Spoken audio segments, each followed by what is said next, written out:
this is Chaos. I'll be running Wild Arms for you tonight, and we're going to get right into it. So I'll do a countdown. 5, 4, 3, 2, 1, and we're going.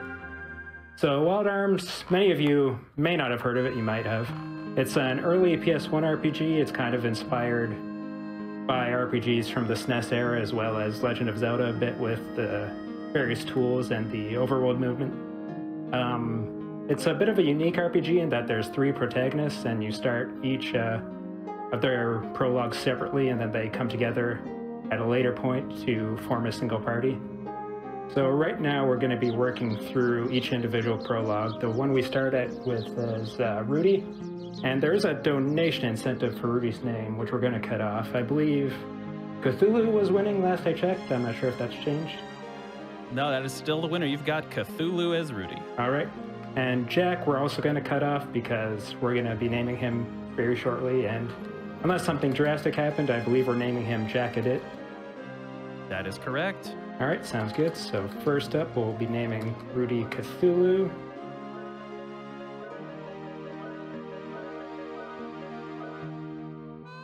Always a nice name to name someone. He's not an abomination at all. That might be a reference to the fact that Rudy sees himself as a monster because he feels out of place in this world, and you learn later on he's a robot, so those are the reasons why he feels that way. Spoilers. So we're going to talk to the mayor here. He's going to give us the bomb tool. It's similar to Legend of Zelda in that you just use it to destroy small objects and walls. It's one of the tools most used in the game. We're not going to be using it too much because Rudy's not going to be with us for all that much of the game, but we'll make good use of it for his prologue at least. The reason we start with Rudy is because he gets 5 heal berries at the start of his prologue. We're going to switch to Jack shortly though, because we want to actually finish Jack's prologue first, because we want Jack to do a shopping trip before Rudy and Cecilia get into any combat, because they're a bit weaker than Jack, so Jack is better at the initial combat without any need for additional weapons. So we're going to switch to Jack here. His prologue starts in a dungeon right away instead of a town like the other 2. So Jack Edit is what we're going to be naming him. And you name him by entering a name into the console, and there is a bit of an Easter egg where there is a correct name you're supposed to enter into the console. The name in the English version is Amico, and if you do enter Amico, that door to the left does actually open, but then Jack presses the wrong button and gets kicked into the dungeon anyways. So there's no way you can actually skip this dungeon by just putting in the right name. So we'll go with Jack Edit. And I think the French restream might have been responsible for that name, so shouts to, just looking at the donations, there's a lot of FR tags on the donation names, so shout out to the French restream. So we're starting with Jack's prologue. We're gonna be going through his dungeon, then going to Adelheid to do a shopping trip. The reason why we're using Jack is that you can one-shot all the enemies in his prologue without the need of a better weapon, whereas Rudy and Cecilia need a better weapon. So we'll be going through his at first. Jack's also has a bonus where he doesn't have a boss in his prologue, so you don't really need high damage output that a better weapon would provide. So we get this neat little sequence at the start here before getting into the actual gameplay.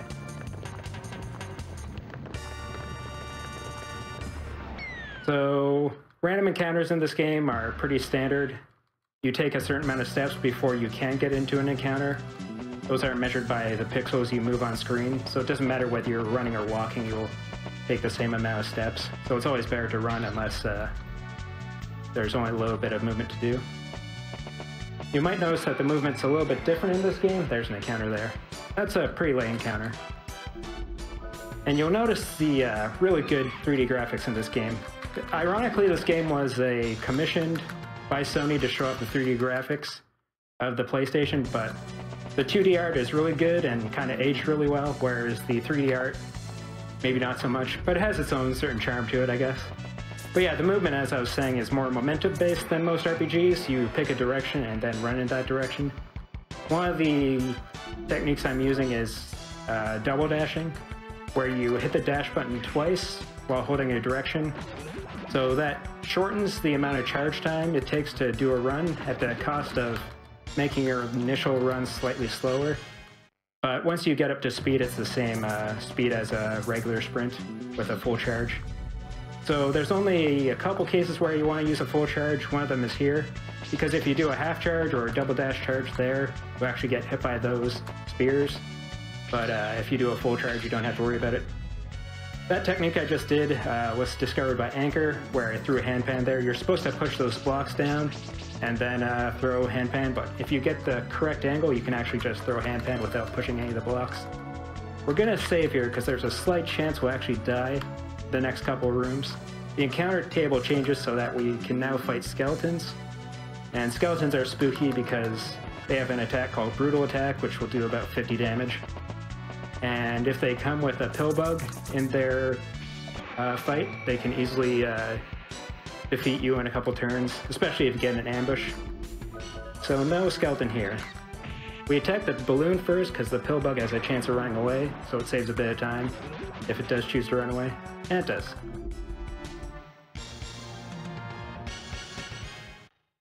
Here's another fancy strat that Anchor came up with is, well, I did it very poorly, but you throw a handpan there to hit the switches instead of going around. So this room has somewhat difficult maneuvering. It's not too bad though, once you get the movement down. So there's the aforementioned skeleton. He did the regular attack, which is fine. And the neat thing about the skeletons is that they give exactly enough experience for Jack to level up once. So even if you're running away from encounters like a run that's going for a world record would do, you'd still fight the skeleton to get a level up. So that's the end of Jack's prologue. There's just a bit of cutscenes to go, so now would be a good time for donations. Yeah, sure. This one cracked me up. This is $25 from Sarah that says, my baby brother's first sentences included him pointing at Wild Arms opening and saying, Handpan is a mouse, and his absolute devastation of, Rudy is robot. It's a big reason why we're close.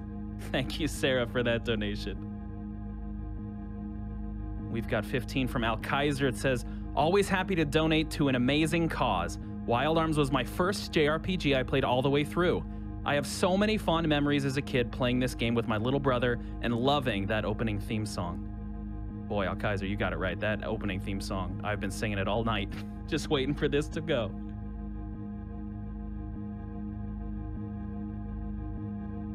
KS, you want some more? Yeah, you can keep going. A couple more. All right, let's keep going. Miss Miyazaki donates $5 and says, Wild Arms is so special to my sister, father, and I.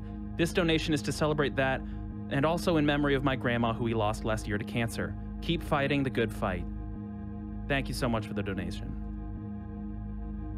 And Lil Squirrel has a $10 donation, says, great way to spend my wedding anniversary, watching GDQ with my husband who lost his mother to cancer. Keep up the great work, everyone. Thank you and happy anniversary. All right, so we got a nice little cutscene where Jack is told never to seek out Lilithia from the ancient L, so Jack's first thought is, let's go seek out Lilithia because it's great power. And Jack's whole story is that he's on a revenge quest, so he's seeking the greatest power he can to defeat the demons. You're not going to see a whole lot of the story, so it's not going to do me much good to recap it, but at least know Jack's basic motivation is the classic revenge quest. The demons destroyed his homeland, so he's the only survivor and is on a mission of revenge for it.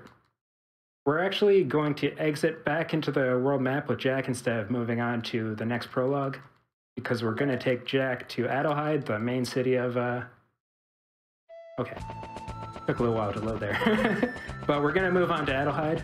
It's the main hub city of the game.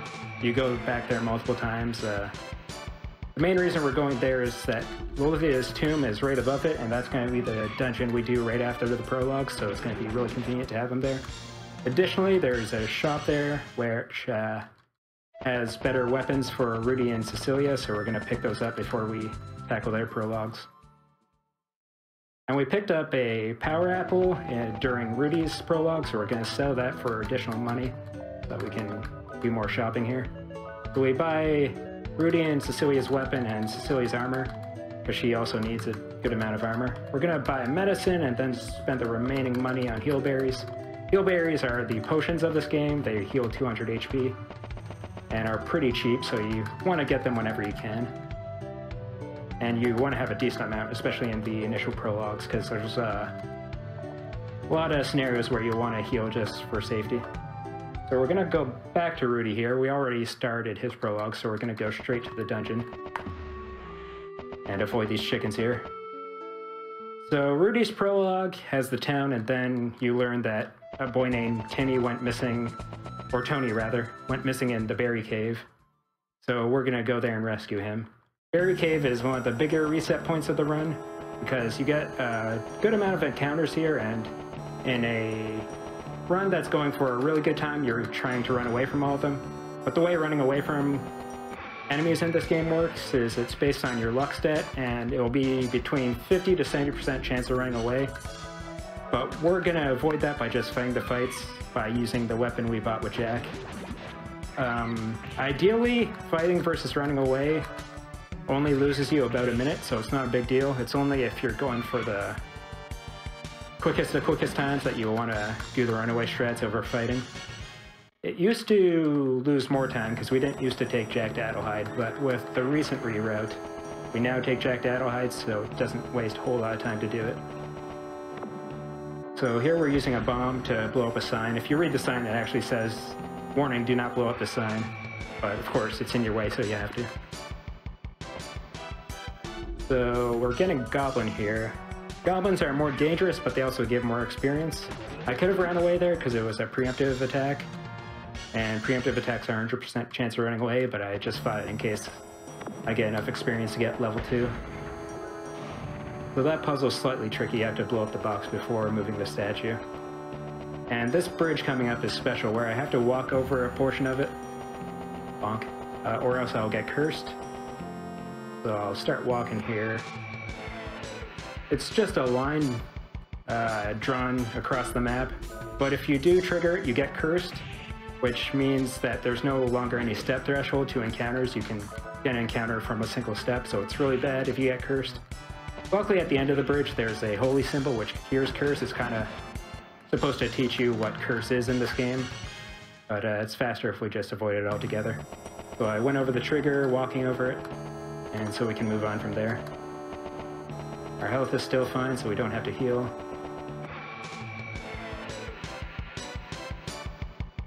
That one enemy we just fought that shot fire is one we don't want to see because it actually takes 2 attacks to kill, which is obviously slow, and we also want to avoid these double enemy fights. Ideally, you just get balloons the whole way through, but that's pretty rare. And our health is getting somewhat low, so I'm going to heal after this fight. And coming up is a bombable wall. It's kind of somewhat hidden, but it's pretty easy to see it. And behind the wall are 3 apples. And apples are a very important item in the speedrun. They each increase 1 stat by 1, so agile apples increase your speed, power increases your strength, and so forth and so on. They only increase it by 1 step, and 1 step itself isn't that much, but you'll see later on why they're so important to get. So this will be the final encounter of this dungeon, and next up will be the boss. Another simple puzzle here, you have to flip 1 switch before the other. So this next 2 rooms don't have encounters, so we don't have to worry about getting any random encounters. We'll save here. We shouldn't die to the boss, but if we make any mistakes, it's possible, so just be safe. We'll save here, but should be fine. There should be no way we can die. I think we're still level 1, so we didn't get the level 2. It doesn't greatly affect this fight because of the way the boss fight works. Yeah, we're still level 1. So we're gonna take the holy berry that breaks the seal. And Tony just came here to heal his father with the holy berry. So this upcoming fight is versus the zombie. It has 2 attacks, which it has a 50% chance of using either. Rotten Breath is its signature move. It does 20% of your current max HP. So Rudy at level 1 has 75 max HP, so each Rotten Breath will do 15 damage. And his normal attack also does 15 damage with Rudy as he is now. And that's why we picked up the bandana. And by equipping the bandana, we'll reduce the damage that the normal attack does to 14, which means that if we get at least one regular attack in the first 3 attacks, we get another round of attacking before we have to heal. Because since Rotten Breath does 20% of your max health, if you get 5 Rotten Breaths, you automatically die. So we have to heal when we're at 40% health, just in case we get Rotten Breath twice in a row. And the turn order in this game is not deterministic. The order your party members will go is always determined by their speed stat, but enemies are a bit random and can go faster than you even if they have a lower speed stat. So it's never certain if a zombie will go before and after you. So you have to heal before he could potentially kill you in 2 attacks. So Rudy's highest damaging move is unfortunately Hand Cannon, which has a 16% chance of missing. Ideally, he never misses. In the record attempt speedruns, you don't pick up the bullet clips, so if you do miss twice in this fight, you don't have enough firepower to kill zombie. So you just have to reset. But we picked up the bullet clips, so if we do miss twice, we can just reload and keep going. So we're going to be below 30 HP here, which means we'll have to heal. And we want Rudy to go after zombie, so that's good. That means we get another round of attacking before we're forced to heal again. And damage in this game works weird. There's something called force power. It'll come more into play later on once we get force abilities that we will actually be using. But your attack and defense is modified by your current force level, potentially. So it can potentially increase the damage you do, but it's not guaranteed. It's all RNG. But the higher force level I have, the more potential damage I can do with Hand Cannon. The lowest damage I can do is about 89, and the highest damage I can do at full force power is 146. We're one above 30, so we can still attack again. And we'll probably have to reload here. Reload the gun, not the save. But before that, we'll have to heal. We just used all our bullets now. We'll be very close to death. He only has 800 health, so just a couple more shots should do it.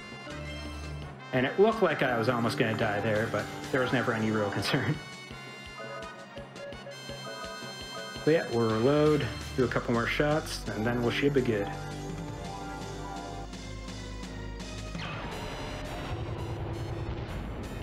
And this is actually the last you'll see of Rudy in combat. Actually, we might get an encounter if we're bad, but ideally, unless I mess up, this will be the last time. Come on, Rudy, finish him off. So, say goodbye to Rudy. And the final shot, or not, whatever. So this is really bad. I've never had a zombie fight quite like this, but that's fine. I've never seen Rudy, that's like 4 misses now? But this one will hit. He does have an attack called Lock On. It's a force power he can use, which guarantees a hit, but that takes some time and also reduces your force power, so it reduces your damage. So we try to avoid using it. And he's usually better at hitting zombie. He was just really bad there. But now that's all done with, so that's Rudy's prologue over. We're gonna get a butt down must here, but from here on it's mostly just talking, so we can do some more donations. Sure thing. We've got $100 from Left Click that says Wild Arms is one of my friend's absolute favorite games. I won't be able to stay up to watch the run, but I hope this donation can help go towards naming Cecilia Ayla in her honor. Well, I've got good news for you, Left Click. Spoiler there. We've got $25 from the Morally Gray crew. Says, well, I couldn't leave 25 $1 donations like I wanted, but I guess that's all right. Much love to the GDQ community and our fabulous host. Oh my goodness. Well, thank you so much. Also, we've got a call out here from Bet You Won't. We've got $25 that says, challenge, donate $5 for every lamp in chat. That is a significant challenge because those lamps just keep rolling. But if we are going to do a little $5 donation train, we've got plenty of unmet incentives coming up, including my personal favorite, the Franker Z%. For Journey to the Savage Planet, we've just got a couple $100 left, and you'll get to play as the dog in Journey to the Savage Planet. And why would you not want to do that? We've got $25 from Steckums that just says Heart Wild Arms. Me too. Me too. And we've got 25 from Lycanthropic. It says, loving this Wild Arms run. I just have one question for cha0sRTA. Is that an Epion on your couch? It is. It's a good old Easter egg in the background. There you go. Discerning eye Good there. eyes. Yeah, Lycanthropic is nailing it. There it is. We've got a lot of Wild Arms love coming in. You want me to keep going on donations? Yeah, one more, and then we'll be naming Cecilia pretty soon, so we're going to cut that off. All right. And it's going to be Ayla, I'm guessing. Let me triple check to make sure, but I just gave a spoiler, and I hope I don't have to rescind it. Nope, we're good. It's Ayla. All right, sounds good. Okay, you can do a couple more. All right. So we've got $50 from Marnie. It says, today is my birthday, which makes the run of the underrated Wild Arms a perfectly timed one. If this speed run wasn't going on, tonight would probably be a very rough night. Get it? Rudy, rough night? I'm not funny, am I? Wild Arms is one of my favorite RPG series, and it needs more love. I discovered the series by myself in late 2018, and it is one of the games that will remind me of the Thanksgiving and winter break that year. Marnie, thank you so much, and happy birthday to you. And not Rough Night, but Wild Night gives $30. It says, GDQ always comes at the right time, and I'm always happy to give. Wild Arms is one of my favorite games and series of all time. That's where the wild in my name comes from. So I will push for a Rudy, Tooty, Shooty good time. Let's kick off 2021 right. So far, it's all of those. All right, here comes the Ayla name.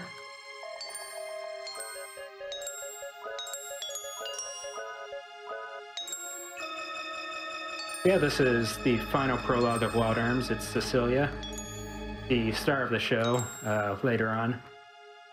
This prologue kind of teaches you how to, or the importance of talking to people, because you have to talk to everyone in the sealed, the current Abbey to unlock the sealed library, which is the dungeon of the prologue. And just casually playing it, you might get stuck here for like half hour, just not knowing who you're supposed to talk to. Obviously, we're hopefully going to do a bit better than that, but we actually know who to talk to, so it's not too big of a deal. But casually speaking, this is the first real sticking point of the run where you have to talk to people in a certain order, and it can be a bit confusing. But Cecilia's the princess. Every game's got to have the princess. And just like every good princess, she has a medallion that's been handed down in her family that has a bunch of magical secrets to it. So this is a prologue. I like to talk about the movement because there's a lot of little corners here. In addition to the double dash technique I mentioned earlier, there's also a technique that's really hard to describe, but I'll do my best. Whenever you're changing directions, you want to slide a bit and then hold the direction you want to move in and press the dash button again instead of holding the direction you want to go in immediately. Because if you let yourself slide for a little bit, it maintains the dash. Otherwise, if you change your direction immediately, you'll have to recharge your dash a bit, so it's actually slower overall. So you might notice I slide in without changing directions, and then all of a sudden we'll be moving in a new direction. If you do it perfectly, which is frame perfect, you maintain your P speed to do Mario 3 reference perfectly, but the further off you are from the perfect frame, the more P speed you have to recharge. So the frame perfect movement, you never have to charge runs after the initial dash, but that's obviously impossible outside of a task, but I try to do my best. And it's one of the reasons why it's hard to go on autopilot in this game. You kind of have to always be paying attention to not only cutting corners, but how you change directions. It's a bit of the minutiae of speedrunning it. Makes the run unique, because a lot of RPGs, it's all, there's a dash button in it, but your movement doesn't really change. It just makes you go faster, and you can change into any of the 8 directions at any time. But This kind of works like the Zelda, at least Link's Awakening. I haven't played the other Zeldas, but those one boots you get where you charge in a certain direction. I think Link to the Past has it as well. So there's a lot of tools that are obviously inspired by Legend of Zelda. There's also a hookshot coming up that's going to be used a little bit. And the two tools that cha0sRTA currently has is the teardrop, which is the ancient heirloom in her family, and we also got the stopwatch, which reverts time. What that means in terms of gameplay is that you'll go back to the start of a room and the puzzle, whatever puzzle you were working on, will be reverted to its initial state. It's good for speedrunning because it lets you move back to an entrance without having to go all the way back there, and we'll see it being used a bit later on. And we're just talking to everyone we need to get to the dungeon. We're gonna save here. I've never actually died in the sealed library, but it is technically possible if I do the math.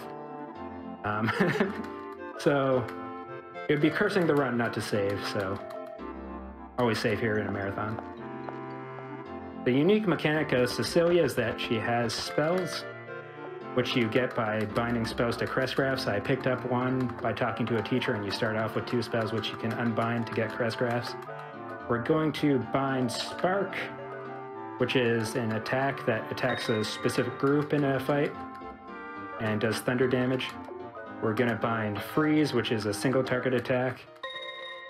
And we're also going to bind Valkyrie, Frieza, which is an attack all attack, but it attacks people at random, so you can't guarantee that everyone's going to get hit.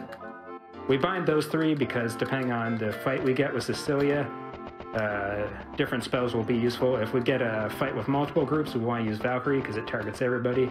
If we get a fight with a single group, we want to use Spark. And for the boss, we want to use Freeze.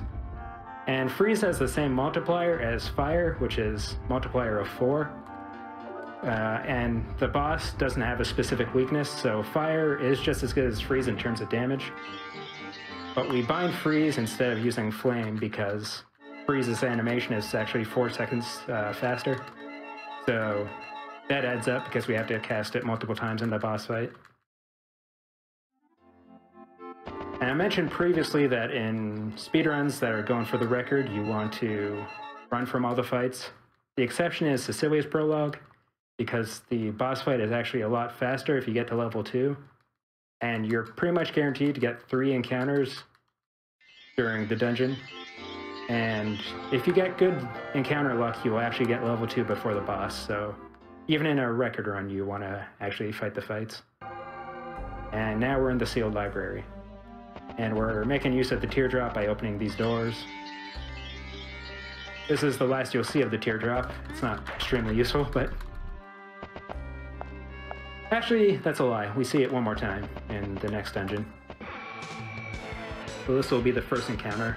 The first few rooms, we can only get books in the fights, so that's the worst fight we can get, because it's only 1 book, so it gives us the least experience.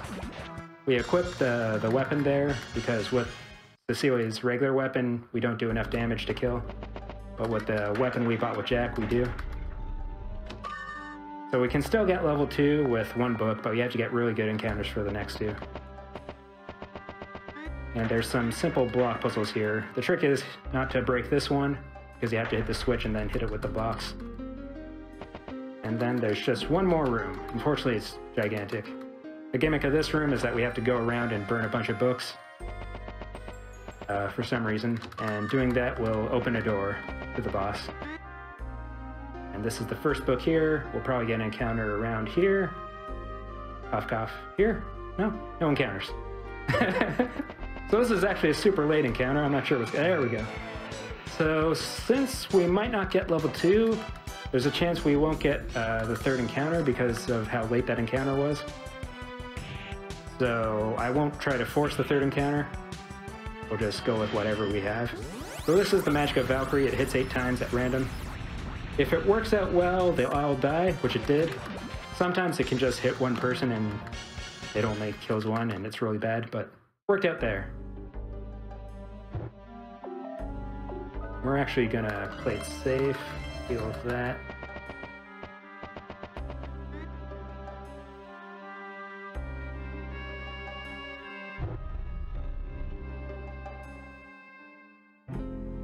with the 3 books burnt. Door opens. Now we can move on to the boss. So we're going to do some menuing here, which might seem nonsensical, but it will make sense soon. This is setting up something called duping, which we won't be doing yet, but that's just the initial setup. And to understand what I just did, each slot in the inventory keeps track of an item ID and an item quantity. When you arrange your items, which just sorts your items, it kind of moves all the items back to the top. But if an item was in a spot that is now empty, it retains the item ID. So all those apples I moved down in the magic carrot are still down there, just with a quantity of 0, so they show up as nothing. And that'll come into play once we start duping after this. So we didn't get level 2, so we do level 1 strats. Nalgal is a pretty simple fight. 50% chance of using a regular attack, 50% chance of using brutal attack. Brutal attack does 12 damage and it's most damaging attack. So if you're ever at 24 HP or below, you want to heal. Otherwise, you just use freeze. Pretty straightforward. You hope for more normal attacks than brutal attacks, because that means you get more chances to attack before having to heal.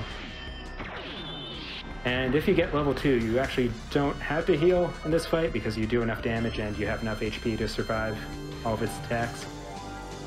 And you also do more damage with freeze. The damage formula for sorcery spells is simple. It's just Cecilia's sorcery stat with the spell's modifier. Freeze has a modifier of 4 and does about 36 damage, plus any additional damage. Spark has a modifier of 2, but it's a group, so it's not good for single target fights, but it's good for groups. And Valkyrie is actually the most damaging attack Cecilia has access to, but it also costs 10 MP and also has a pretty long animation. So because Cecilia's MP is so low, we choose to use freeze instead. So Nalgal should be close to dead here.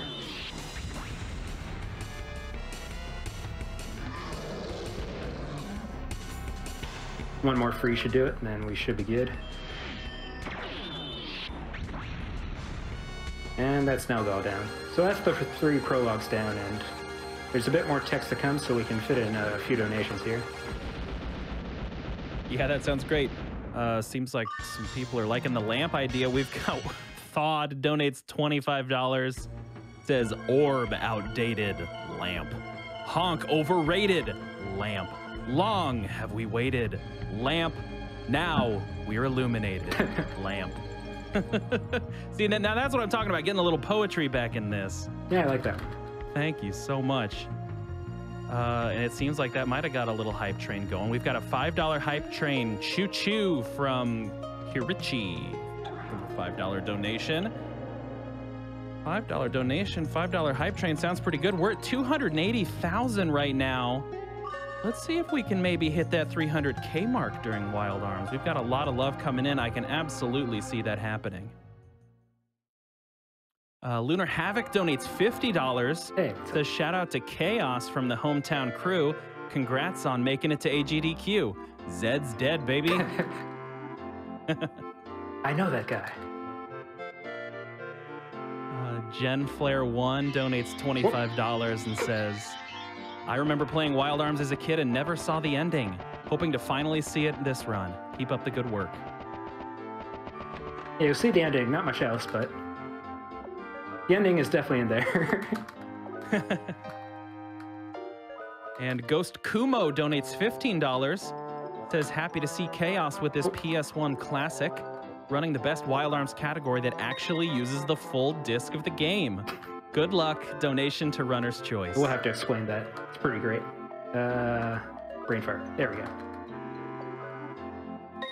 So yeah, I just bound Awaken and Sleep, and unbound Freeze and Spark. We no longer need those abilities.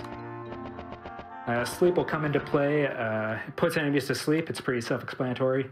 The cool thing about Sleep is that if all of the enemies are asleep, you have a 100% chance of running away. And while enemies are asleep, they can't attack. So you don't have to worry about their animations taking up time. And you also don't have to worry about your party members counterattacking attacks and killing the enemies. Because we want to dupe during the upcoming battles. And having enemies that are asleep is the ideal because we don't have to worry about the battle ending prematurely. So this is the final gray screen we'll see, the final prologue complete. And now you may be thinking, this game doesn't seem all that broken, but all that's going to change now. The prologues are notoriously unbreakable just because there's not a whole lot of freedom. But now that the prologues are done and our Pioneer members are going to come together, except Rudy, it's just going to be Jack and Cecilia. Rudy is going to be on his own. But once Jack and Cecilia are together, shenanigans are going to start up here. So once you complete the 3 prologues, a flag is set. That means Emma is now looking for people to recruit to go to Lilithia's tomb, which is the next dungeon. So we're going to talk to Emma here, and whoever talks to Emma becomes the recruiter, so they can talk to the other people and recruit them into the party. What the game expects you to do and kind of locks you into doing is recruiting Rudy and Jack to complete the party. If you don't do that, there's guards in Lilithia's tomb that won't let you progress. But we're going to use some out of bounds to get past the guards so that we don't have to have a full party. So we agree to the Lilithia's tomb quest here. We stopwatch out to go back to the entrance, and then we're going to recruit Jack. And we're going to save before going to Lilithia's tomb because it is a bit dangerous. There's some encounters that if we get ambushed, it can put us in a bad position and potentially wipe. It's pretty rare, but it can happen. Ideally, we get a very easy fight so that we can just put them to sleep and dupe without coming into harm's way. So now we have Cecilia and Jack, and we're going to head to Lilithia's tomb. The first type of out of bounds we're going to do is called character switch out of bounds. You move to the room trigger of a room, which will move you to the next room. And on, we'll actually get set up, we'll dash, and then on the first frame you move, we'll open the character switch menu.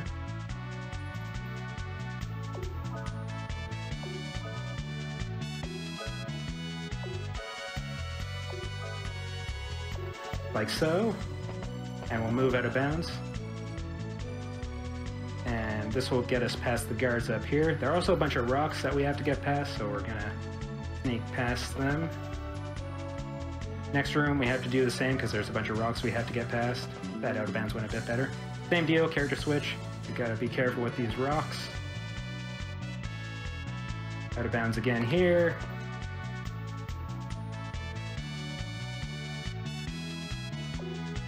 And this game runs at 60 frames per second in the overworld, and that is a frame perfect trick. But if you miss it and you do it too early, it's no big deal because you can just try again. It's more of a pain if you do it too late because you'll have to reset up your position. This fight isn't ideal because you can't put rat monkeys to sleep, so it's bad for duping. We're going to try to kill all but one and hope that works out, and it did. So duping is something that's been known in this game since release, since '97. Use a heal berry, move to a slot with a quantity of 0, and then it will use the heal berry, but it will negate it from the slot the heal berry was used in, which has already been switched to the quantity of 0, so it negates 1 from 0, which, because it's an unsigned 8-bit integer, it will go all the way around back to 255. So we're going to be using that duplication to get some initial stat items for our crew here. Last out of bounds. This out of bounds is slightly different. The other out of bounds, we went out of bounds to move to a different position in the same room. This fight's much better because we can actually put them to sleep. This next out of bounds, we're actually going to go through a door that's off screen. You can only go through certain doors that are off screen, specifically ones that are right above the room you're in. The entire dungeon is loaded already. So each room is kind of in a grid pattern, which means that right above this room that we're currently in, there's another room with a door at the bottom of it, and we're going to go through that door because it goes straight to the end of the dungeon. So all the pillbugs that are still in the fight are still asleep, so we don't have to do anything else here. We just have to keep duping. I did make one mistake. I wasn't low enough, so that's why I have 255 heal berries. But you can never have too many heal berries, so it's not a big deal. We just have a couple more items to dupe here, and then we'll be able to end this fight. And you need at least 2 party members to dupe, because you need 1 party member to use the heal berry and the next one to switch the item slot, which is one of the reasons why we recruit Jack and Cecilia. We also need 2 party members to do the character switch out of bounds, and you specifically need Cecilia to complete this dungeon. That's everything. Yeah. Nope, there's one more actually. Actually, might be a mistake here, so we'll just run away from this fight.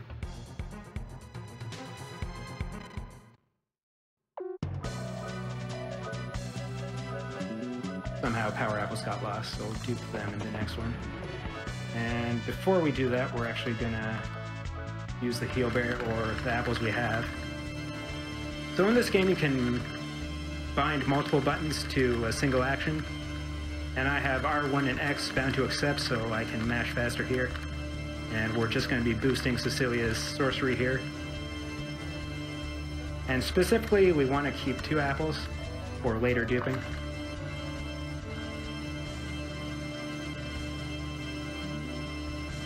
And we also want to increase the defense of our party members, so we'll be doing that with hardy apples.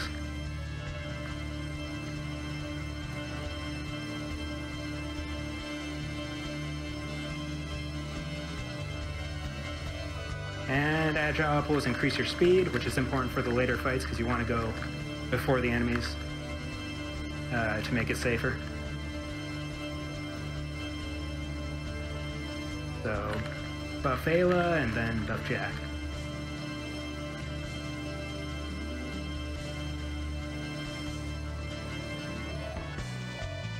So otherwise good. So we just have to dupe the power apples, and then we're good. We're going to move up here and then do a bit of a timing. 1, 2, 3, 4, 1, 2. So this will move us in a position that if we move down, we'll go through the door. And one more encounter before the boss room. But out of bounds looks a bit confusing, but essentially I moved out of bounds and went through a door. That was right above the room that you can see. And I used my low timing method of 1, 2, 3, 4 plus 1, 2. You kind of get in the correct position. I have a bit of a strange timing method, but it's been working for me so far, so I'm gonna stick with it. There's one other time that I'll actually have to do timing, but that's much later in the run. So we dupe the apples, so we're all good now.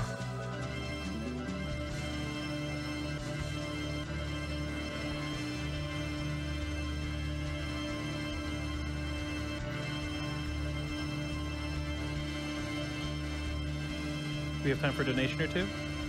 Soon. There's one boss fight, then we'll go into the boss. Great. Or go into the donations. So this is the boss room. There's one small puzzle here. Very easy puzzle, you just move each box into the squares.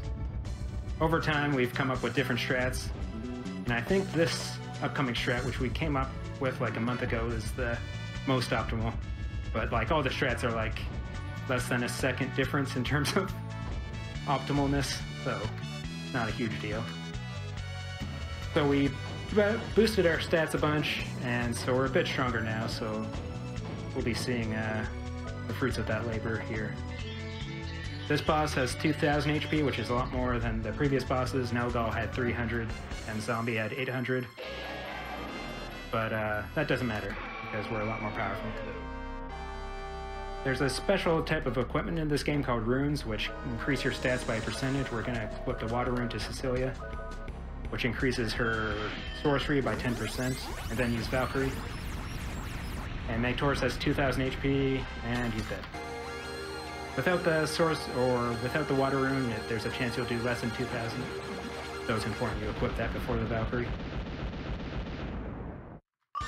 So that's Lilithia's tomb complete, and so there will be a few cutscenes here, but we can go ahead to donations now.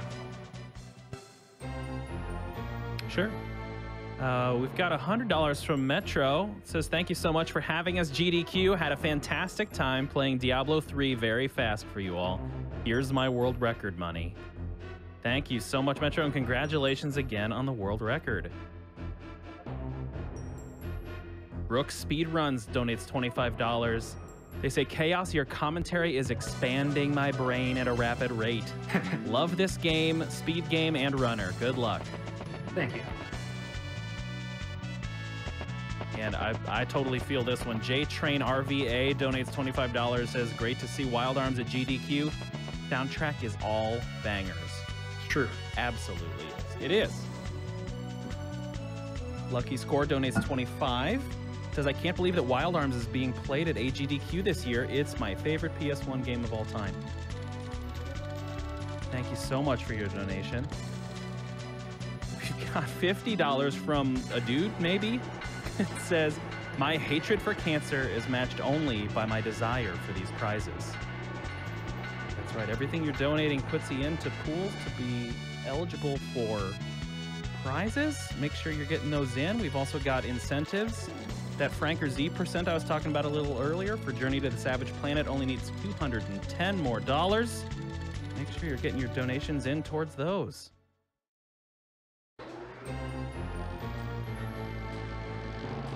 I've got a $25 donation from RPD234. Just says, love lamp. Enough said. You gotta love lamp.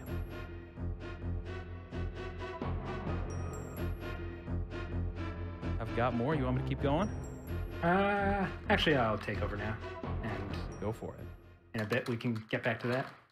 But, glad Silithia's tomb down. We're going back to Adelheid.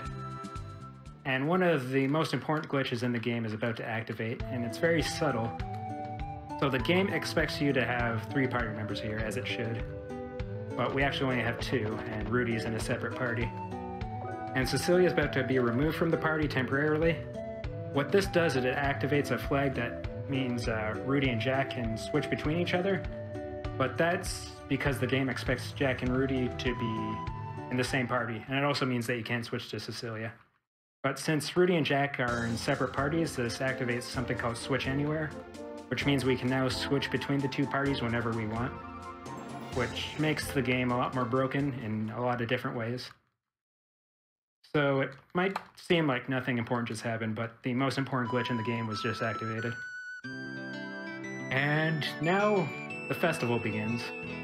A bunch of fair games are being activated in the next screen over. You can do ball toss, time trial, chicken, or mole game. Most of them aren't important to the speedrun, but recently the mole game became vital. But not at the moment. They won't be playing the mole game yet. We'll be coming back later. For now, all we're doing in the festival is buying a small flower from the flower vendor and talking to someone about their missing child who has a red balloon. So we buy 1 of these. Small flowers increase your luck by 1 step, which we will need later on. And this lady is missing her child. So next step is to find that child with the red balloon. And Brooks Speedruns actually donated there, and they actually found some tech in a run that we'll try to talk about at some point. It's called Be Good, it's called Beat Game Using Demo. And there's a trial version of this game that was released on disc in Japan only. And the trial actually ends at this moment when you talk to this child. However, the entire game is on the disc in an incomplete form.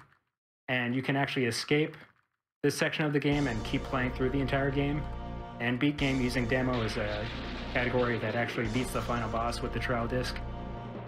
But it's in a really broken state. And Brooke actually found that we didn't have to fight Zeke-Fried or Mother-Fried, which we previously thought we had to. You can just go straight to the final boss. So, shouts to Be Good. Best category. But as you talk to the kid with the red balloon, the invasion starts of Adelheid. You can't have an RPG without a happy times getting invaded by the demons. And this is the demons' time to shine. Belzelk is coming in. He's one of the demon generals.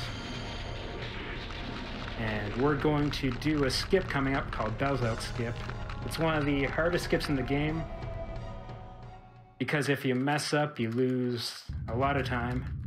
We have a backup in case we do mess it up, so it'll just lose time. It won't end the run, but in a record attempt, if you mess up Belzelk Skip, it's pretty much a reset.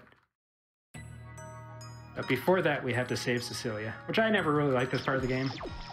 We've already seen that Cecilia can definitely fend for herself. But for some reason, she's having trouble here, so let's go help her. But right after this fight is the Belzalk skip, so I'm probably going to enter into hyper-focus. So I'll explain it now. This fight's pretty simply just hope for counterattacks, and if not, you just attack them. You're in no danger of dying. But Belzalk skip is like the other out-of-bounds where you do a character switch out-of-bounds. You line yourself up with the top of the screen, and then go out-of-bounds on the trigger that goes to Adelheid Castle. The problem is if you hit the trigger, a whole cutscene plays and you're locked into Adelheid Castle, and you have to use other out-of-bounds to escape. So...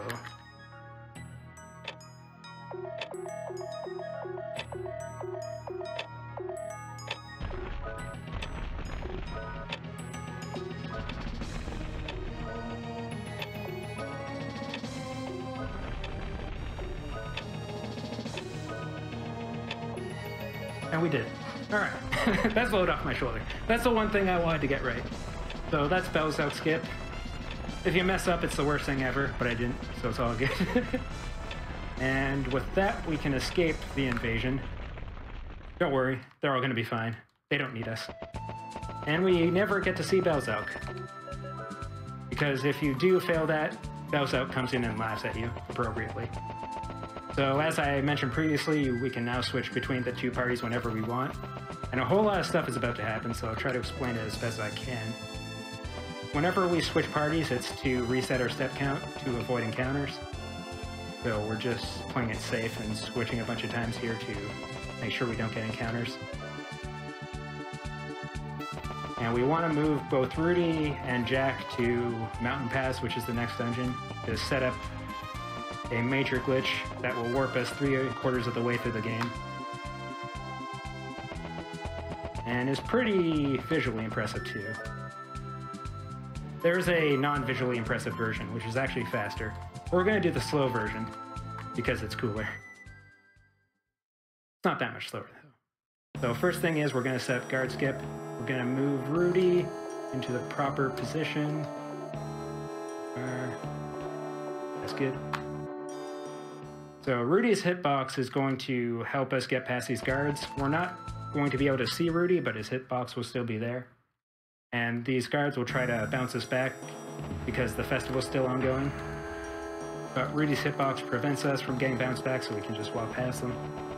And there's a tool at the start of this dungeon called the lighter. Jack uses it to light up rooms and torches and stuff like that. But the game always expects you to have a full party when you get a tool.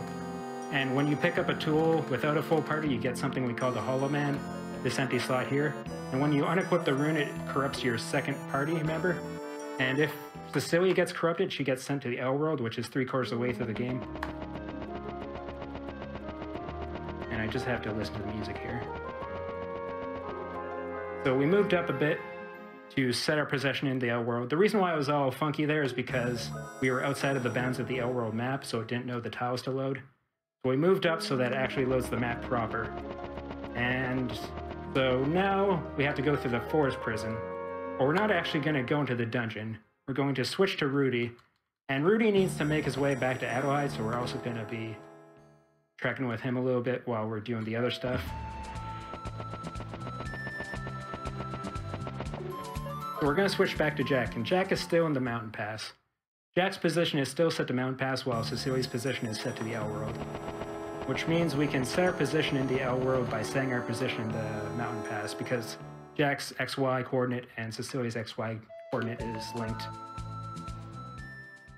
So that'll actually move us past the forest prison in the L world, and we can now move to the forest mound. But we do not want to move any further into the forest mound right now, because in the forest mound there's a trigger that goes horizontally across the screen infinitely. You can't even go out of bounds and go past the trigger. It will still catch you. And what the trigger does is that it's a part of the game where Rudy has lost his arm and is now unavailable as a playable character. So that cutscene will actually remove Rudy from play and make it so that we can no longer switch between these two parties. So that would be very bad. But recently there was a discovery called Mole Warp, found by a Japanese glitch hunter and runner by the name of Uru, who's actually currently commentating the Japanese restream with Obama, another Japanese runner of Wild Arms. So we're going to re-enter Adelheid. We go out of bounds by using those lizardmen there and back to the festival. Even though the festival is technically over, the mole game is still here. So we're going to not listen to the rules and then start the mole game. And this will look a little bit silly, but this is extremely vital. Okay, we don't have to pick up the mole, but the mole is pretty cool.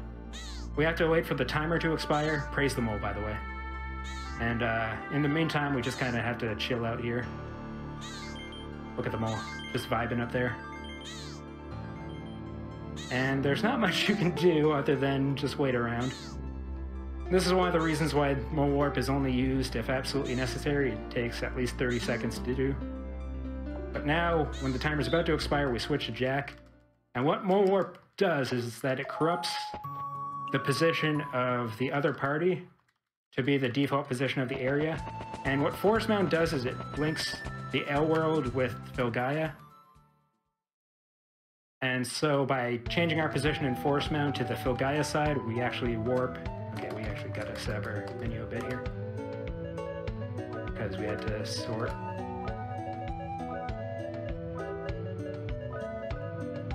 But it corrupts our position to go to the Filgaia side of Forest Mound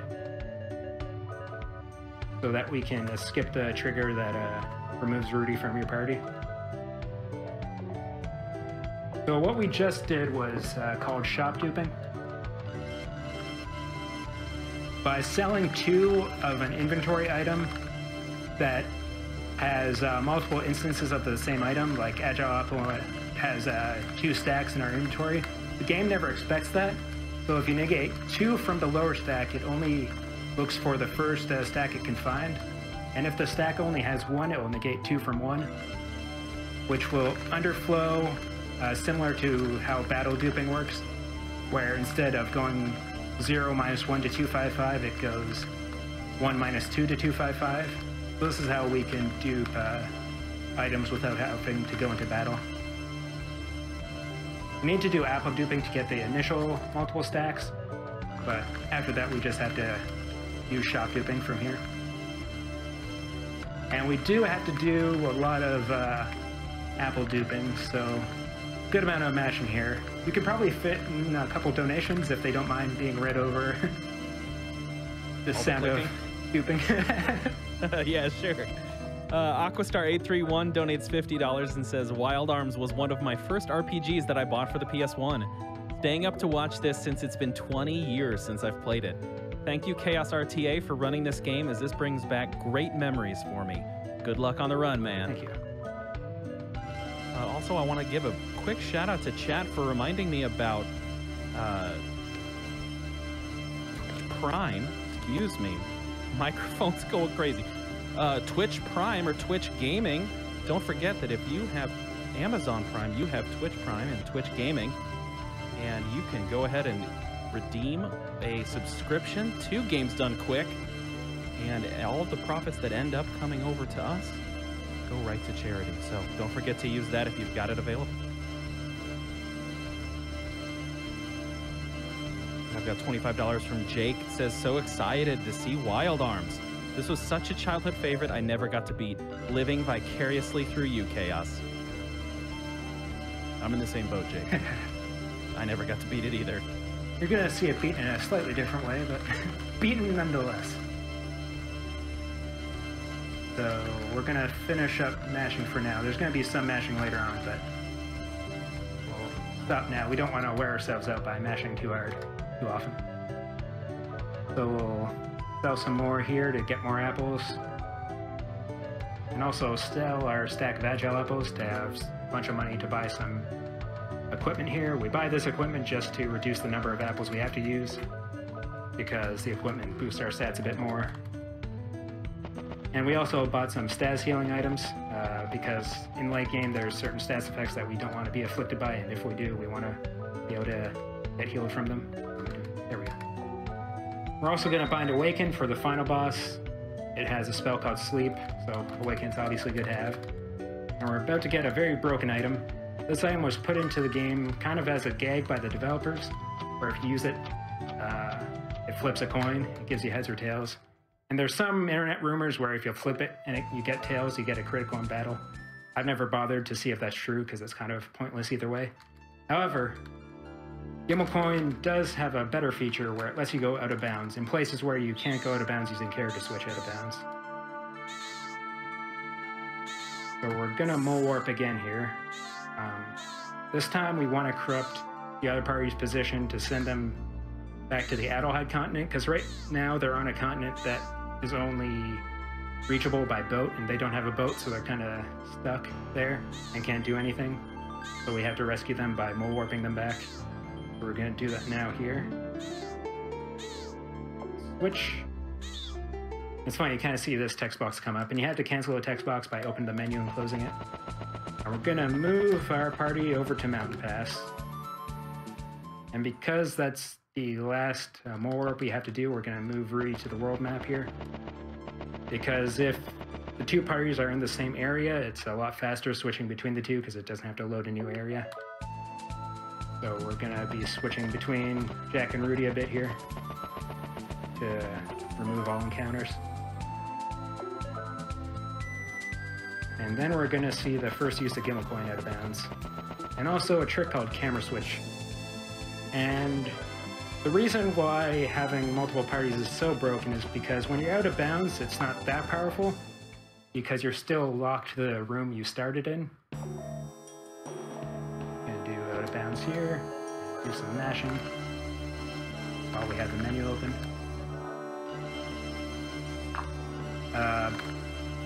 But the thing with switching between parties is that when you switch from one party to the other, it loads the room that you're currently standing in. So if you go out of bounds and switch to Rudy, then back to Jack and Cecilia, it'll actually load the room that they moved to.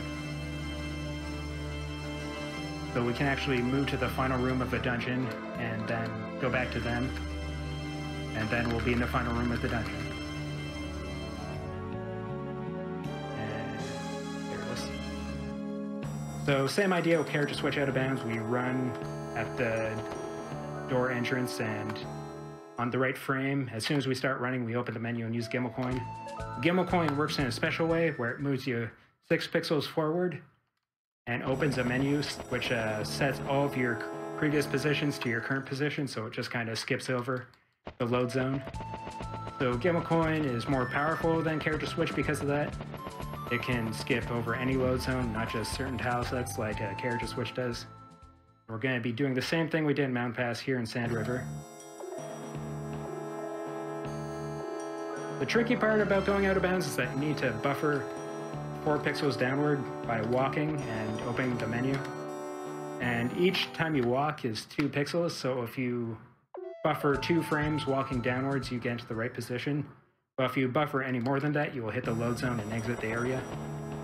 So if I don't buffer properly, which means moving down 1 frame and then opening the menu right after moving, then I'll just exit the area and waste time. So it's kind of tricky. So we just need more hardy apples.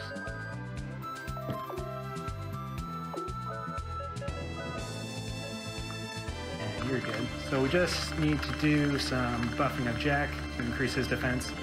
Because he does have a solo fight coming up, so it's very important that Jack is survivable. So just a little bit more mashing here. And you can do a couple donations here. Sure.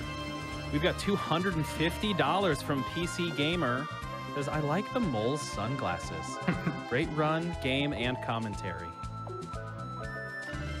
Kona Recon gives $25. Says, have to donate for one of the best RPGs of all time. There's so much Wild Arms love coming in. Agreed. Got $100. Yeah. We've got $100 from Eshvin that says, gotta donate for this great run of Wild Arms. Put this towards the imaginary incentive to play the Wild Arms intro cinematic after the run. That has got to be an incentive next time. Yeah, I can't do that this year, but maybe next time. Alright, the next town we're in is Ship Graveyard. There's a couple dungeons linked to this town. The first one is Pleasing Garden. It's the most annoying dungeon in the game because it's an RNG dungeon. There's a whole desert outside, oops, double talked, outside Ship Graveyard, and the Pleasing Garden entrance kind of moves around in the desert. There's like 20 set positions it can be in, but what position it's in is random and it'll move every like 10 seconds or so. They have to try and find it before it moves. So it can be annoying, or you can find it immediately and it's fine. This is a dungeon we can use character switch out of bounds. And if you can use character switch out of bounds, it's actually a bit faster because it doesn't open that Gimmel coin window that says you got heads or tails. We're going to be switching between these two parties to reset our step count if we fail to find Pleasing Garden in time. Oh, it moved. We almost had it.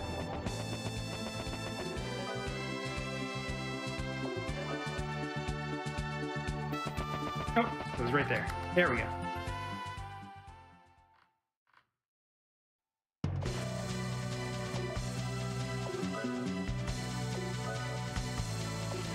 Alright, got the out of bounds found. That one's really annoying to mess up, because if you mess up the out of bounds, you exit the area and have to find Pleasing Garden all over again. But fortunately, we didn't mess it up. This one, we don't actually have to time the out of bounds to get the camera switch to work, because if you move far enough horizontally or vertically, you'll actually wrap the screen around and reappear as if you're on the screen again. But we're actually in this room with the grapple hook. And grapple hook is one of the tools Jack uses. It's very important. We can't complete the run without it. So we'll switch to it now. And we'll move out of bounds here just to the room right next to this room.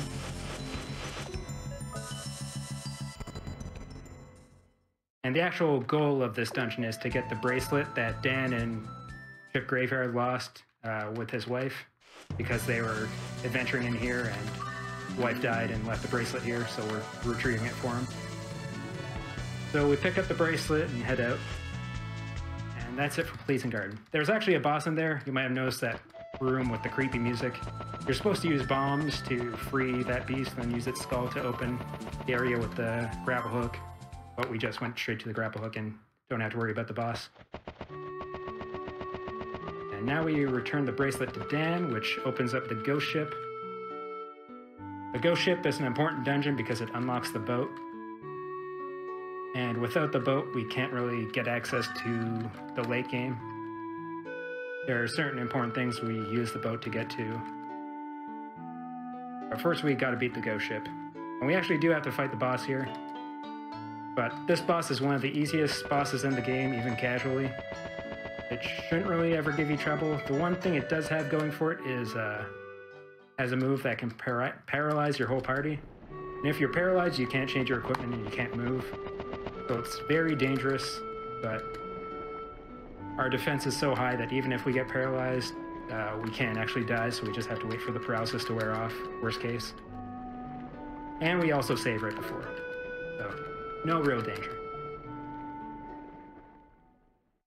And Ghost Ship is a somewhat unique dungeon in that it has a unique intro.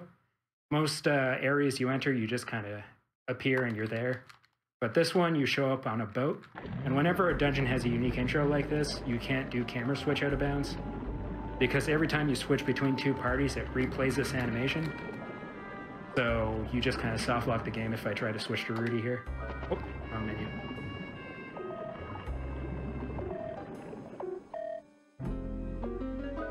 So we're gonna Gimmel coin out of bounds here. And just move to the next room over here. I'm gonna pick up this treasure for the lucky card. Lucky card doubles the experience you get, so we're gonna use that to buff ourselves up on the next boss. We're gonna set up our inventory a little bit here. We want 2 empty slots under Gimmel coin. We want magic carrot right next to Gimmel coin, and lucky card right above. And then we're going to use the remaining party apples on Jack to get his defense to what we want it to be for endgame. Just a little bit more. We just need it to be at 850. And then use a small flower so that slot is available for duping in the Captain Geist fight. Because right now that slot still has actually gun encounter. That's rare. It's not actually a problem, but just never gotten an encounter here before. It must be because I went to get the lucky card. We don't typically do that, but I'm doing it as a safety thing. But it's fine. It just all died. Whatever. More experience for us. It actually kind of makes the late game safer, so no complaints from me. Gonna throw in a quick safety save here.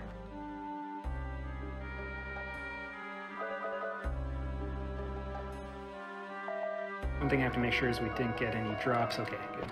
So the small flower slot is still there so we can dupe into the fight. And this is the boss of the dungeon. We kind of skipped over the entire dungeon with that out of bounds. It didn't seem like much, but the two rooms adjacent there are basically at opposite ends of the dungeon. So we're going to use a lucky card, and then use that lucky card to dupe the small flowers, and use Valkyrie on the boss. This will do about 7,500 damage, and this boss has 8,000 health. Oh, it did way less. That's weird. Regardless, it did less than 8,000, which is what we want, because we want to dupe, so we don't want the boss to die before Jax had a chance to use the lucky card. And then we finish off with Jax attack.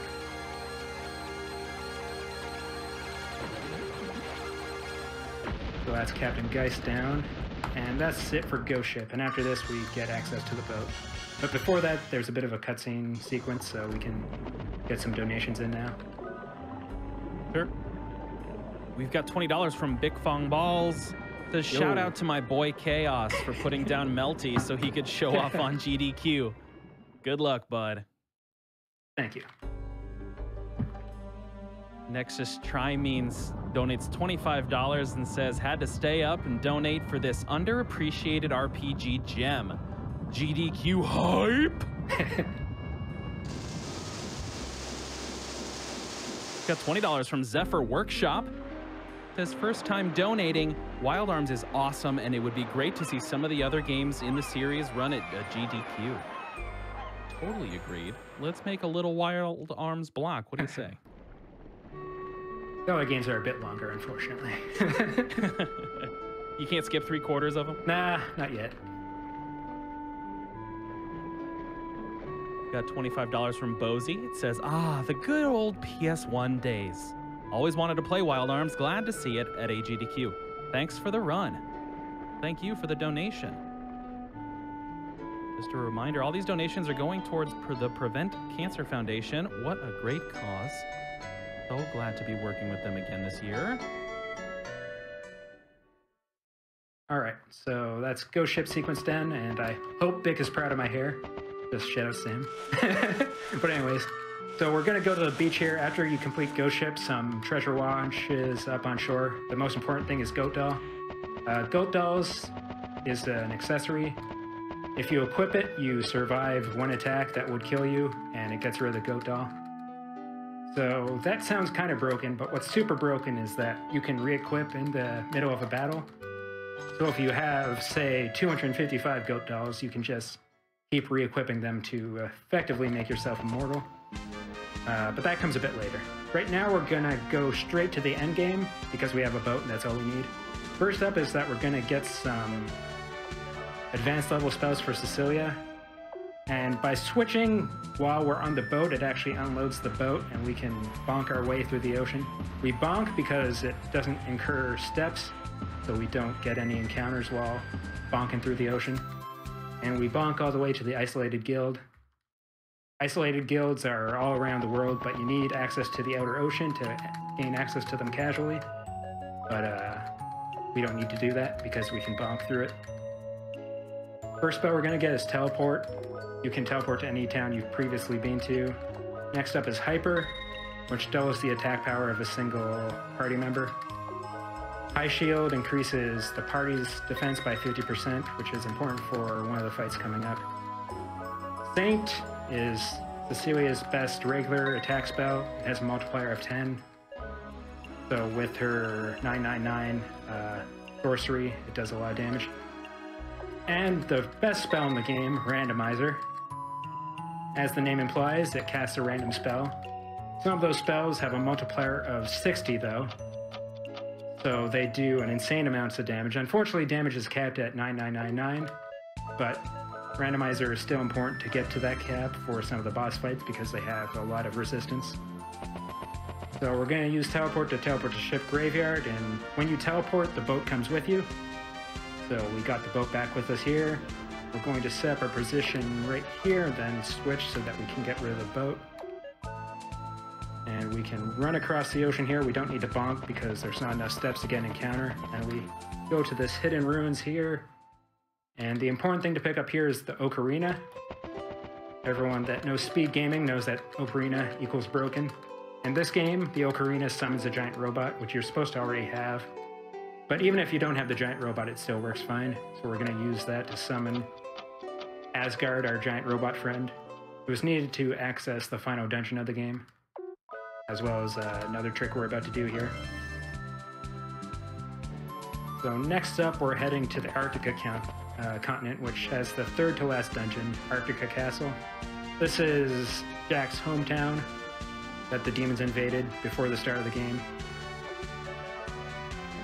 And before we head there for reals, we're going to throw a quick save down in Adelheid, because Rudy is very fragile right now. He doesn't have any buffs from apples, he doesn't have any levels, so if anything bad happens to him, it's pretty much game over. So, shouldn't happen, but just in case, we'll throw down a quick save here. And then we'll take Rudy up to the Arctica continent as well. So what I'm about to do looks a bit strange. It's called the Arctica Mountain Skip. Usually to get to Arctica Castle you need the Gullwing, which flies over mountains. It's the flying ship of this game. But we're going to use Asgard instead right here. We're going to set up Asgard in a very specific position, re-enter. When you exit Asgard, it sets its position. If I didn't exit there, it would still be at where I summoned it. We're going to move Rudy right in this slot here. Re-enter Asgard and move over. Back to Rudy. Back to Jack.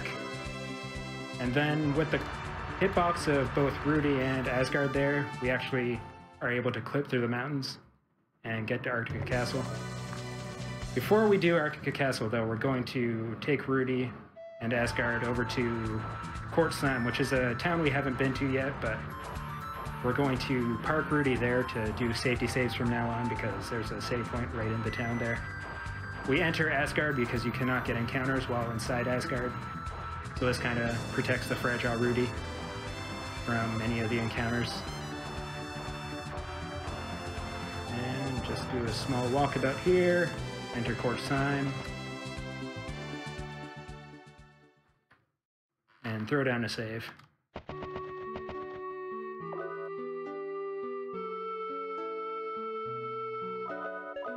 So we're going to do a camera switch after doing a gimbal coin out of bounds and go to the final room of the dungeon. The final room is way off, so I have to do a specific timing method.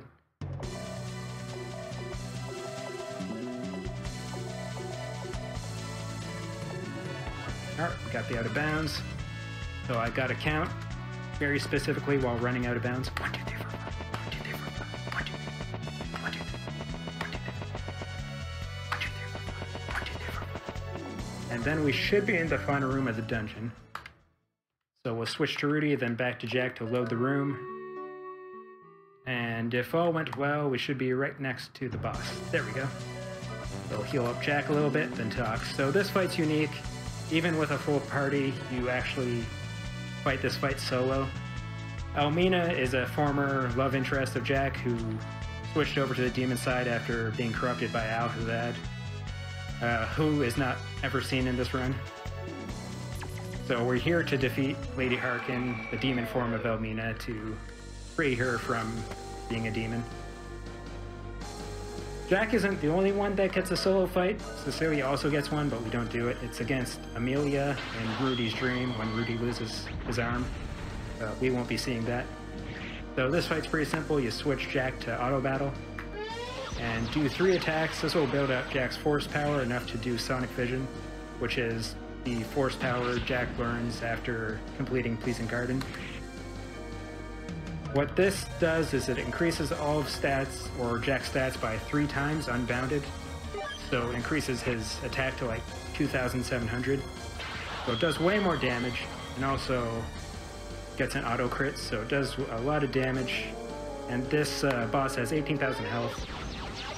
So we just have to attack one more time, guard, and then do another Sonic Vision to finish her off.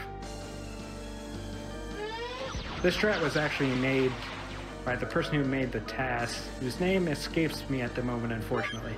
But there's a Japanese task that was made a long time ago, and they came up with a lot of good strats for the bosses that we still use today.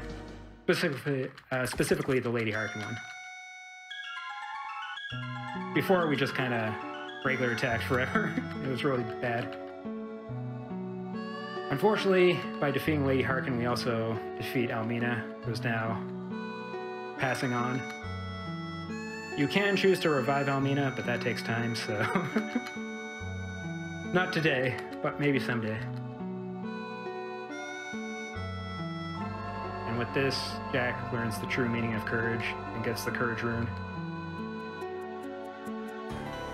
And the only reason why we did this dungeon is that it unlocks Hidenigal, which is the second to last dungeon and is linked to the final dungeon. So we're about to head into the end game, but there is a cutscene coming up so we can get a couple donations in. Sure. I'm reading this one in honor of your counting strats. Nice. This is from Arbos VC for $250. Says, wish I was witty enough to come up with a haiku, but I'm not. Good luck to all the future runners, and thank you to all the past runners. GDQ, keep up the good work. Cancer has taken my grandfather and my best friend's father this year. Let's get another hype train going, chat. Cancer sucks, and we can make a difference.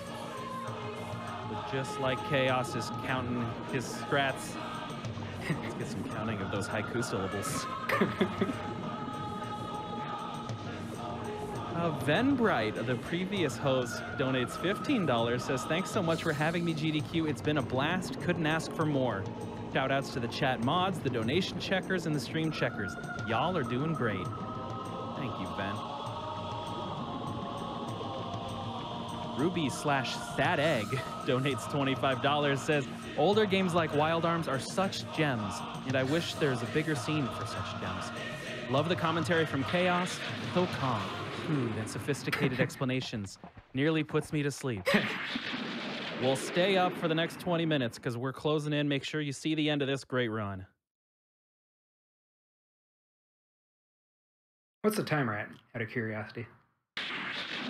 I'm a little behind on the video, but so far it's 1:21. Okay, should be fine.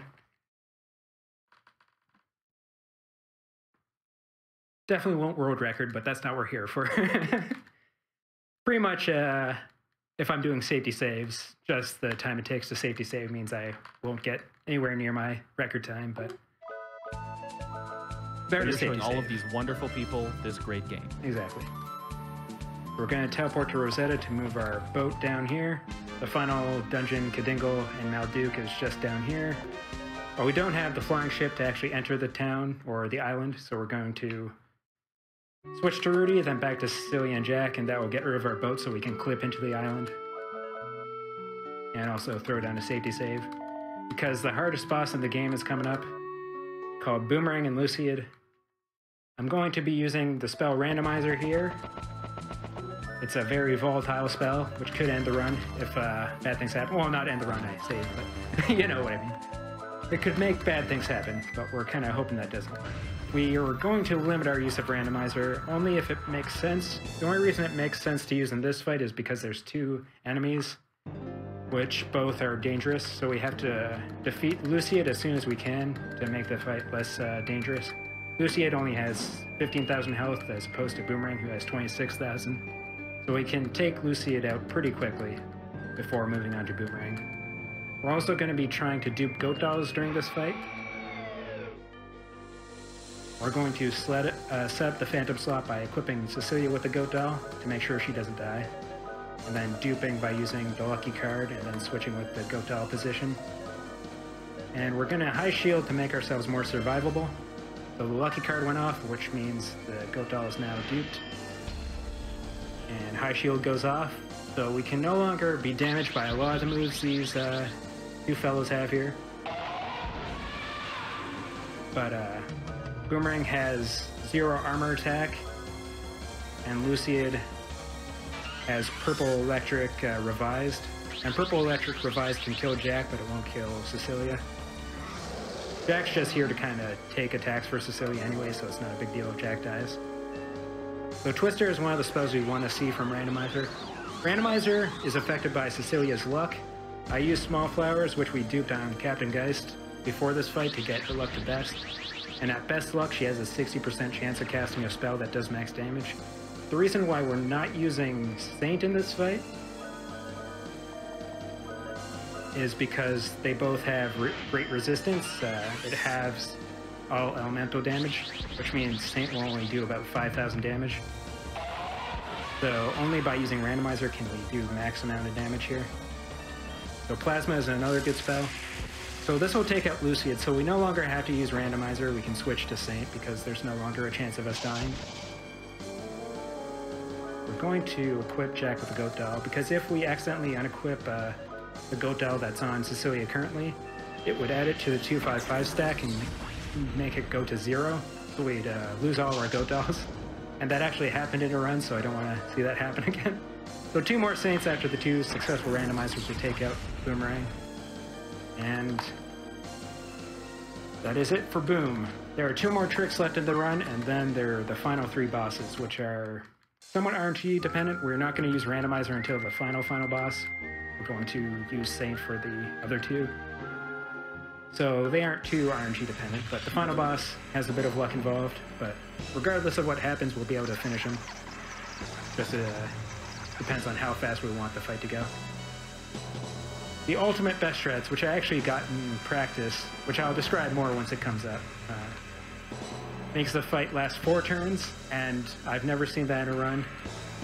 So I was really bummed out when I got in practice, but hopefully we see it here today.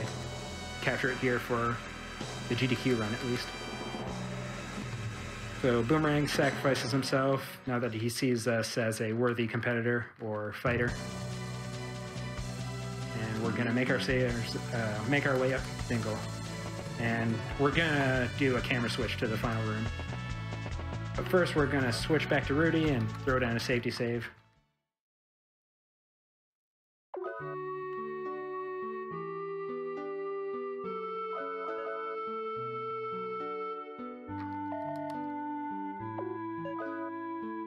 So this next camera switch takes a little bit of timing, so I'll do the counting again.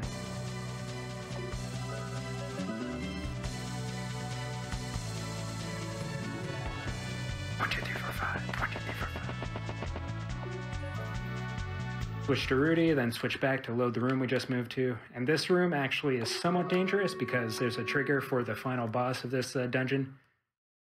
Alhazad 2, but we're past the trigger, so we don't have to worry about Alhazad there.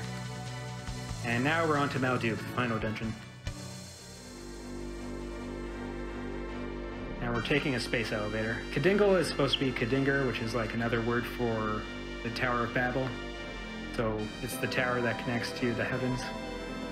So Kadingle in this game is a space elevator that connects to Malduke, which is an artificial moon called the New Moon by the people of Filgaia. But it's actually a super weapon that the demons are going to use to destroy the world. But we're going to stop them, so don't worry. Yeah, we're in the final dungeon here. I'm going to try to do a swag out of bounds here by running at the door, but I didn't get it. That's fine. So, one last camera switch, one last trick before it's just all RNG. The final room is right below the first room, and they actually look identical. So it might look like I just moved to the same room, but it's a different room, and I'm in the final part of the dungeon now. And beyond this door is the third to last boss and second to last boss. They're in a sequence here. Okay, one up to max. Don't really need to increase luck, but whatever. And we'll throw down a save before the bosses. The first fight, Siegfried, there's not much that can go wrong, but this fight afterwards has a slight chance of going wrong. It's a lot safer now that we have Jack. This used to all be done with a Cecilia solo party before Mole Orb was found. So we just spam randomizer and hope for the best. But with Jack, we have more strats that we can do to make things safer. So first up is Siegfried here, the commander of the demons. He has 30,000 HP and has the resistance to elements like Boomerang does, so Saint will only do about 5,000 damage here. So to make the fight go slightly faster, we're going to unequip the Courage Rune so that Jack goes after Cecilia, and we're going to Hyper Jack. Actually, we're going to make sure Goat Dolls are equipped first. If you forget to have Goat Dolls equipped, you just die and cry to yourself. So you always got to make sure Goat Dolls are still in play. So with Hyper, Jack will do a lot more damage now, so we can use Saint and regular attack to whittle down Siegfried here. He doesn't have any super dangerous spells. Ice Shield is the one he uses fairly frequently. It's kind of annoying because it reduces the damage Jack does, but not Cecilia. Other attacks just do damage, and with Goat Dolls, there's no real danger with getting damage. So we're just gonna take him out here. Still haven't died yet, so don't need to re-equip Goat Dolls. Because we're using Saint instead of Randomizer, we need to cast more with Cecilia. So I will have to use a Magic Carrot with Jack, which is the Ether of Wild Arms, to get some MP back on Cecilia.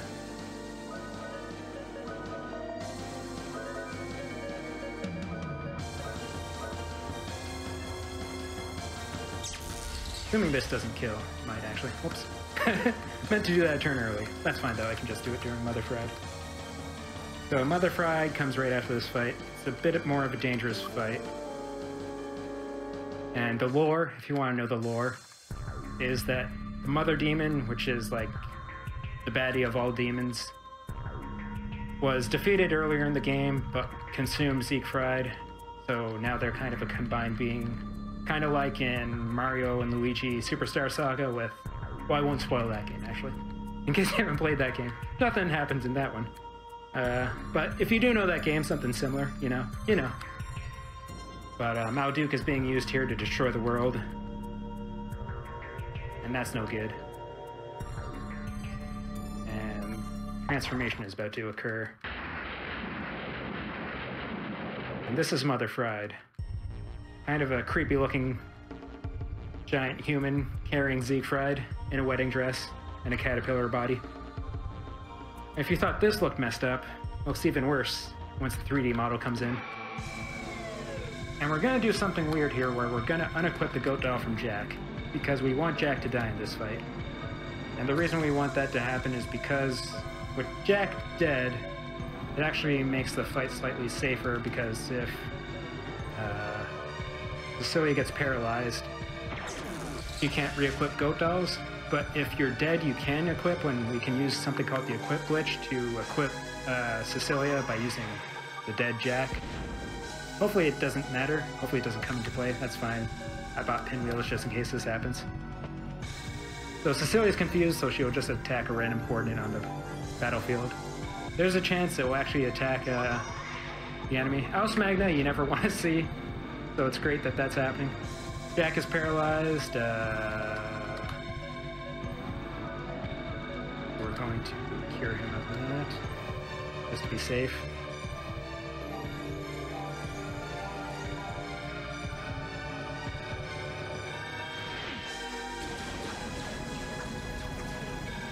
So this fight's not going swimmingly so far, but the good thing about this fight is that she doesn't have any resistance, so Saint will do max damage. But we're not going to re-equip Goat Dolls to Jack, just in case Cecilia gets paralyzed. We can use him to re-equip Goat Dolls.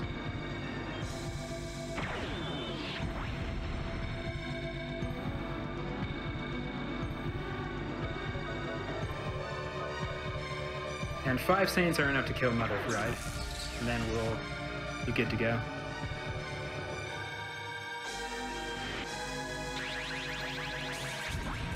So I think it's a couple more to kill.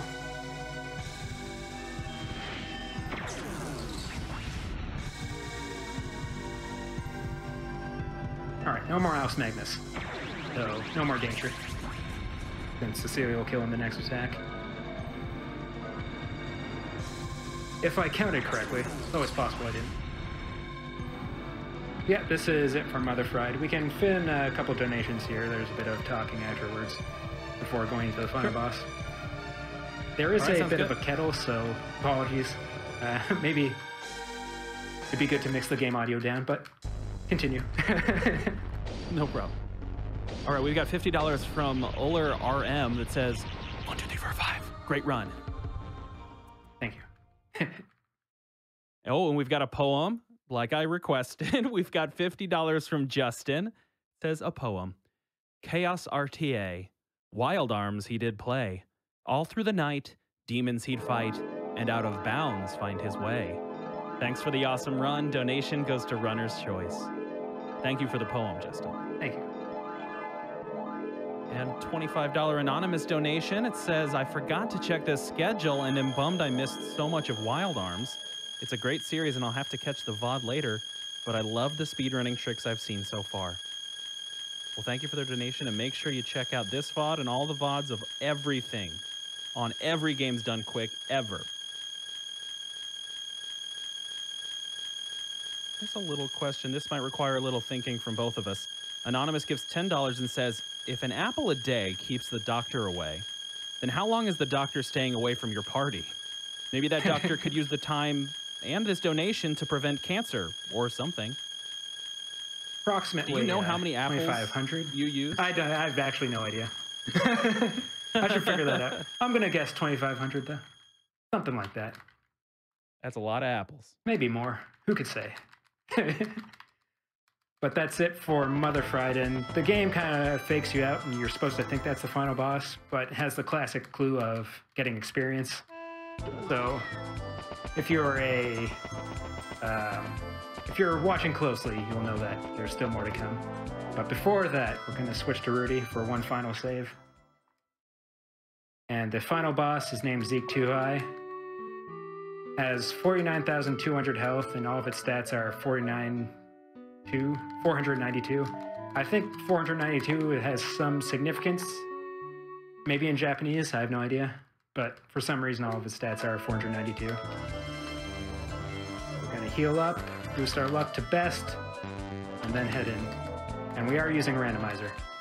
This fight is actually very complicated. We're going to cast Awaken first turn to prevent sleep from causing us issues. We're going to cast randomizer with Cecilia and hope for max damage. And we need to use randomizer because Zeke2i has a spell called High Heal, which will heal 9999. So just relying on Saint's damage is not good enough. And we're also going to Hyperjack and hope that he survives long enough to use Sonic Vision and get a counterattack for the ideal fight. We're also going to Hyperjack for additional damage. So this is the final boss, so we're going to do our shoutouts now and hope the fight goes well, and I'll react accordingly. So first of all, shout out to Lord of Ultima and Anchor, the other initial runners of this game. I was the first one, kind of. Lordo wasn't too far along behind me, and then Anchor was a little bit after that. So we were kind of the first three, only three for a while, and then a bunch of others came in, and you can see them all on the leaderboard. Shout outs to Uru, who found Mo Warp, and is the reason why this specific marathon route is possible. And it's actually way more consistent with Mo Warp. It's not only faster, it's way better. Because with the previous route, we wouldn't have Jack here to do additional damage. That's the high heal I was talking about. It's really annoying. So we're going to switch to randomizer with Cecilia and keep using regular attack with Jack. Shouts to Obama, who's also in the restream of Japanese with Uru, also a big runner of Wild Arms who came in recently. And Mega BC and Cliving are recent runners that have gotten really good times and actually beat Lordo and Anchor out of the top three slots of no ace. So that's a big deal. And special shouts to Power, who ruined this game by finding ace. Oh, this is the ultimate turn. Let's see if we get it. I always say he ruined the game, but he actually made it really cool. He used all the findings I had with the weird Hollow Man stuff that I was too simple to understand. And he was able to figure out all the tough stuff and use the spell names to actually come up with a code that will change Rudy's position to the end credits. And so Ace became a thing, and that runs about 49 minutes long right now, so special shouts to Power. And probably missed some people, but shouts to everyone that's ever run this game. It's no lie that I say I would not be putting this much effort into the game if there was no other runners. Even if you didn't find anything specific yourself, just having other runners come into the game makes me rethink it. There's multiple times where just having someone pick up the game and me, like, oh yeah, watching them, and just gets the mind juice flowing, and multiple strats have just come about that way. And there was actually a strat that Obama came up with that I didn't use because I forgot about it. It's very minor on Ghost Ship, but I'll have to apologize to Obama after the run is finished. And yeah, we're just about done this fight. It probably went a bit too long because of all of the high heals, but should be final hit coming up, and timer might stop now. Not now. Now, there we go. And that is Wild Arms. So thank you all for watching. That's going to be it for me. The ending is 15 minutes long, so we're not going to sit around and watch all that. What was my final time, by the way? My stream's catching up. As soon as it gets there, I'll let you know. Oh, 140-37. Yeah. I blame the high heels. But very close, almost on. Right on the marathon estimate. But yeah, that's going to be it for me, so I'll be signing off, and enjoy the rest of the marathon.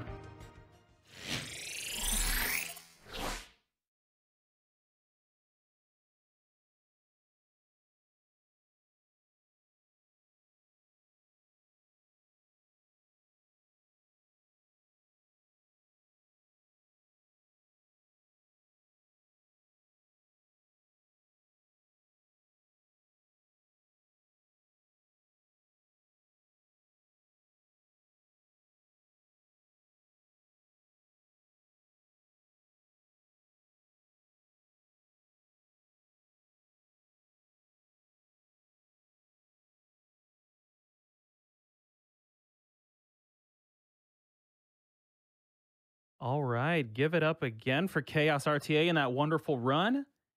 AGDQ will return after a brief ad from Twitch.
All right, welcome back to Awesome Games Done Quick 2021 online, powered by Twitch. We're going to head over to an interview with Gyre, who's running our next game, Ultima 6. Hello.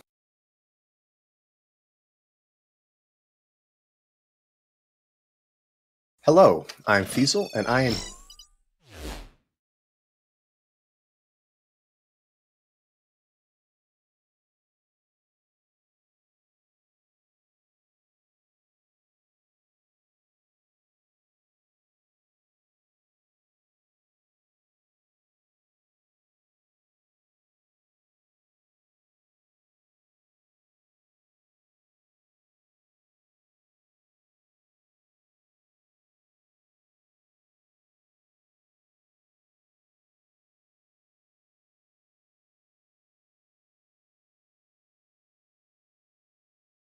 All right, sorry, we had a little hiccup there. We're going to send it right back and get it started.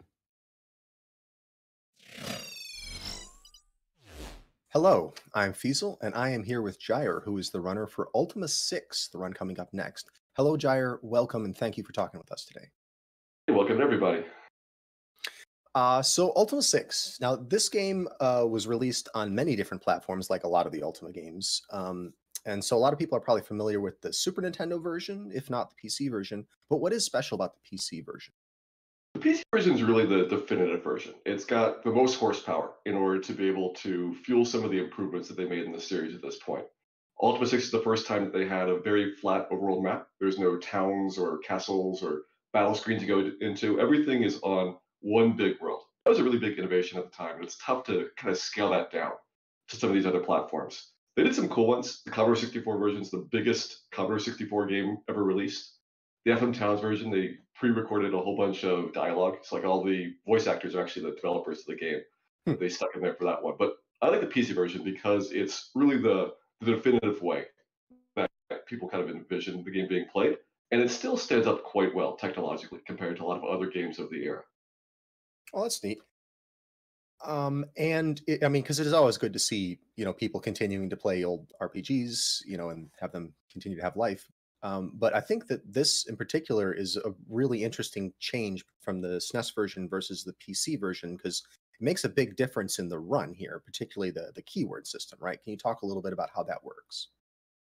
Where a lot of this game is exploration. So you go around to different people, you talk to all the NPCs in the world, you find out what they do, you learn about these quests that are going along. You have these breadcrumbs that you follow from place to place. You often do a lot of traveling to go and know, oh, this person over at Moonglow has got this piece of bread I want to go and get you delivered, and all this classic RPG stuff. And along the way, you learn these keywords, which are basically four character inputs that the game will use to trigger a new conversation. The Super Nintendo version, you pick those from a menu. So you have to find the keyword and go travel along all the breadcrumbs in order to do the storyline. With the PC version, you just type in whatever you want. So if you know exactly what to say, who to talk to, where to go, you can blitz through this game extremely quickly. That's what the backbone of the run is. We're trying to get to all the NPCs that we need to interact with at the right time of day because they want to go to dinner, they want to go to bed, they have a job that they go to. It's all kind of real time based on the number of actions that you take. So you're very much optimizing your travel around there and being able to have the flexibility to do the quests extremely out of order and kind of jump into the middle of some of the storylines allows you to have a lot more routing possibilities on the PC version compared to some of the other platforms out there. So the day-night cycle that you referred to there, that determines a lot of the routing, right? Can you explain a little bit to people who aren't familiar with the Ultima series in general, how that works and why it matters? Yeah, this is I believe the first game in the series that used a real day-night cycle, and essentially they tried to model how NPCs behave. So they have a house, they have a place they go to breakfast, they go to work, they go to dinner, they go to bed at certain times, and they meant to have the game be more lively. And because it's a flat map, you can actually see them walk around the town and have interactions as part of that. So the neat innovation here was, how that interacted with the storyline and the way that people are only available at certain hours of the day or certain places. And for routing for that, you're trying to kind of integrate how the storyline works with also kind of the need to be able to have the ability to travel around to the locations that you need to. So you can't be everywhere at once. And every time you take a step, you're advancing the clock a little bit. and you're trying to run as quickly as possible. So it's very hard to conserve your steps and be perfect on your movement. But the faster you can go around and the tighter that you can move, the better that you can interact with certain people at the right time of day. So, I mean, that's a very unique feature right there. But I mean, there's a lot of unique features about this. How would you say this game differs from other RPGs like of that particular era? Well, one of the things that was happening at this time frame was that JRPGs were taking over. So you had Final Fantasies and Dragon Warriors and all of that. That was displacing a lot of the classic games that you had in the 1980s. It was all the gold box D&D games and similar. So Ultima was one of the few series that kind of survived into those early to mid 90s. And they actually peaked at this time. I think Ultima 6 is my favorite game in the series. A lot of people like Ultima 7 as their favorite. But this was a very notable game because it was one of the few Western RPGs that I think was really going all out and kind of making their highlights of the series overall at a time when a lot of the market was going in a very different direction for the style of RPGs that people were playing. Yeah, that I mean, I do feel like looking at it, it really does feel a lot different than the most of the RPGs I played like at that time in my life. So it is cool to see that. Um, let's talk a little bit about the run itself that you're doing. So the route that you're using, where did it come from, and how did you adapt it? Like, how did you adapt it to make it work? So a runner called Squibbins was working on this game for the Super Nintendo, and she actually did a run in a GDQ a couple of years ago. So if you want to see the previous time Ultima 6 was in a marathon, that's actually online that you can watch. And what I did for PC was try and figure out, what can you do differently, as well as how do you optimize the movement quite a lot. There is a very notable difference between the speed of movement for a keyboard versus mouse. And that's something we didn't know about until we did a bunch of testing for it. There's an acceleration system as you're running around, and there's a different velocity that you can do depending on where you put your mouse on the screen. So it's kind of obscured. That keyboard could actually go way faster in terms of just mashing in as many commands as possible. And that led to some innovations as well. That over the last probably about year or so, I've managed to break the time down about 4 minutes, just through kind of the optimizations of the routing, as well as through figuring out how do you just get more commands in as quickly as you can. Well, are you happy with the run or with the route the way it is? And do you think it's going to work out in a marathon setting? Like, have you made it safe enough to work that way? Yeah, you definitely have to do some differences for a marathon run. For a game like 20 minutes long, you're used to just resetting if anything bad happens. And so building in safety is not always kind of the easiest thing to do. And especially when you've got these time-based challenges. Like if you take some extra steps to go pick up an item, that might be an hour in game time that then the NPC is in a different spot. So I had to find backups and alternatives that are going to be really easily accessible. One of the big things is that character creation has random stats to a limited extent. So there's a 1 in 7 chance that I'm going to have not enough strength to do my current route. And I've got a backup route, which will hopefully integrate well into our incentive to kill Lord British, so that I can go and do a different plan through part of the game. And those are the types of things that you would just reset over if you didn't have the luck in trying to do your speedrun attempts. But a marathon is a very different setting. It's you have to kind of figure out how that's going to integrate overall with the performance, as well as with how you do the commentary, so that you have a lot of downtime if you're doing something that is going to be taking you off the path that you normally go through. Yeah, that makes sense. Well, I hope you don't have to use too many of those backup strats, and I do hope you get good luck in your run. But I want to thank you for talking with us today. That's all the time we have, and you've got a run to do. So thank you very much, Gyre. And everyone, I want to strongly encourage you to check out this run of Ultima 6 by Gyre coming up next. Thank you, Feasel. I'm looking forward to doing the run. Cool. Good luck.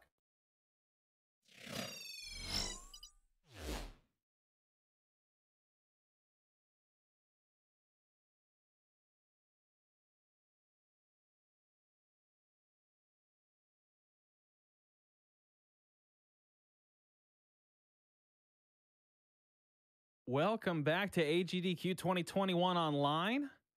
We've got a $50 donation from BD Jeffy P.